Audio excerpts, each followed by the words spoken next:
saya Yulianti Nika Kokomaking, nomor registrasi mahasiswa 14118041, mata kuliah Mikrobiologi Dasar, program studi Pendidikan Biologi, Fakultas Keguruan dan Ilmu Pendidikan, Universitas Katolik Widya Mandira Kupang, dosen pengasuh Hildegardis Misa SPD MSI. Tujuan saya membuat video ini mengikuti ujian mata kuliah Mikrobiologi Dasar. Materi yang saya bawakan hari ini tentang pertumbuhan dan perkembangan mikroorganisme. Yang pertama, pertumbuhan organisme. A. Definisi pertumbuhan. Pertumbuhan dapat didefinisikan sebagai pertambahan secara teratur semua komponen dalam sel. Pada organisme multiseluler, pertumbuhan adalah peningkatan jumlah sel per organisme dan pembesaran sel. Pada organisme uniseluler, pertumbuhan adalah pertambahan jumlah sel yang artinya pertambahan jumlah organisme yang membentuk populasi atau suatu biakan. Pada organisme xenositik adalah pertumbuhan ukuran sel menjadi besar tetapi tidak menjadi pembelahan sel. Pertumbuhan makhluk hidup dapat dibedakan menjadi dua, yaitu pertama pertumbuhan individu, yang kedua pertumbuhan kelompok sebagai populasi. Pertumbuhan sel artinya penambahan volume sel, kuantitas isi, dan kandungan dalam sel. B. Pengukuran pertumbuhan. Cara untuk menghitung jumlah zat renik. Yang pertama, A. Perhitungan jumlah sel. Memiliki tiga cara. Yang pertama, hitungan mikroskopik, hitungan cawan, dan MPN. B. Perhitungan massa sel secara langsung. Memiliki tiga cara. Yang pertama, cara volumetris. Yang kedua, cara gravimetris. Yang ketiga, turbidimetri atau kekeruhan. C. Perhitungan massa secara tidak langsung. Memiliki tiga cara. Yang pertama, analisis komponen sel seperti protein, DNA, dan ATP. Yang kedua, analisis produk katabolisme seperti metabolit primer, metabolit sekunder, dan panas. Yang ketiga, analisis konsumsi nutrien seperti karbon, nitrogen, oksigen, asam amino, dan mineral. C. Laju pertumbuhan. Bakteri berkembang biak dengan cara pembelahan biner melintang. Satu sel membelah menghasilkan dua sel. Selang waktu yang dibutuhkan sel untuk membelah dinamakan generasi waktu atau waktu berganda. Rumus waktu generasi mikroorganisme sebagai berikut. G sama dengan T per 3,0 log kali B kecil per B besar, di mana G itu generasi waktu, T selang waktu atau antara pengukuran jumlah sel dalam populasi pada satu saat dalam fase log B, dan kemudian lagi pada satu titik waktu kemudian B kecil. B. Populasi awal.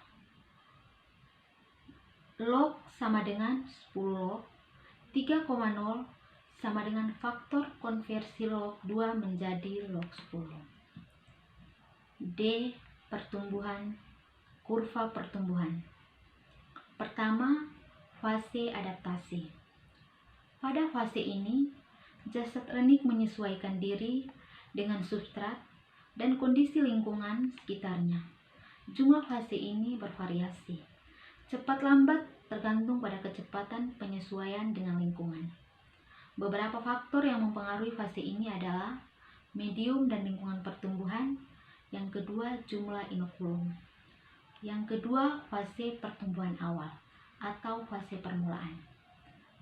Karena pada fase ini, sel membelah dengan secepatnya yang masih rendah karena mengalami tahap penyesuaian diri. Yang ketiga, fase pertumbuhan logaritmik.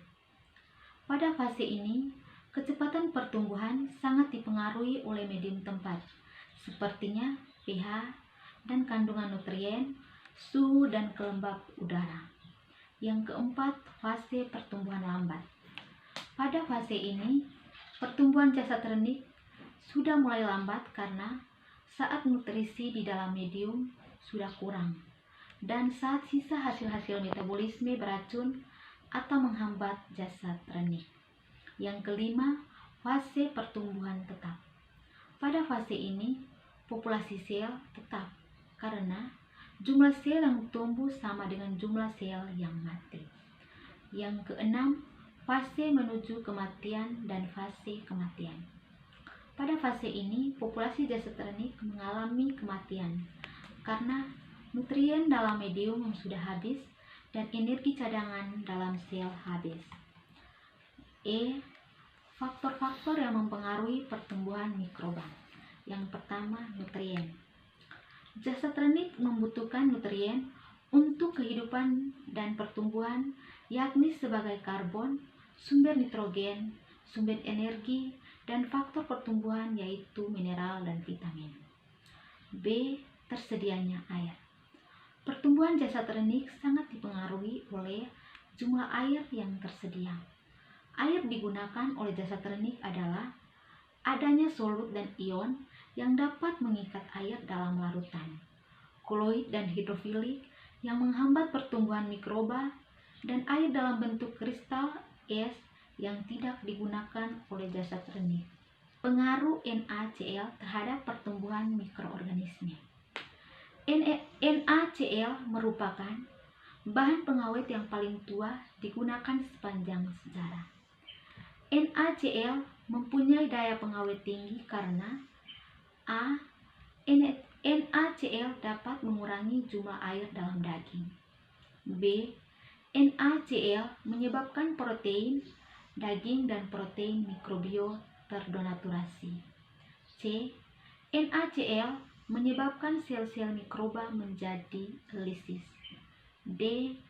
Ion klorida pada NaCl mempunyai daya tarik terkonsistas yang tinggi pada mikrobio. C. Nilai pH. Nilai pH medium sangat berpengaruh terhadap mikroba yang tumbuh. Jasad renik tumbuh pada kisaran pH-nya 3-4. Sedangkan pertumbuhan optimum sekitar pH-nya 6,5-7,5. D. Suhu. Jasad renik mempunyai suhu optimum, maksimum, dan minimum untuk pertumbuhan. Kisaran pertumbuhan jasad renik berdasarkan pergolongannya. Pertama, psikorofil, yang kedua mesofil, dan yang ketiga termofil. Tersedianya oksigen. Konsentrasi oksigen mempengaruhi jenis mikroba yang tumbuh. Jasad renik dibedakan menjadi 4 kelompok, yaitu jasad renik bersifat aerob, jasad renik bersifat anaerob, jasad renik fakultatif, dan jasad renik mikroaerofil. F. Komponen antimikroba. Antimikroba dalam pangan dapat menghambat pertumbuhan jasad renik. Yang kedua, perkembangbiakan mikroorganisme dan reproduksi. Perkembangbiakan mikroorganisme terjadi secara seksual dan aseksual. Yang paling banyak terjadi adalah pembiakan aseksual, terjadi dengan pembelahan biner, yaitu satu sel induk membelah menjadi sel anak. Reproduksi bakteri secara pembelahan biner ditentukan oleh waktu generasi.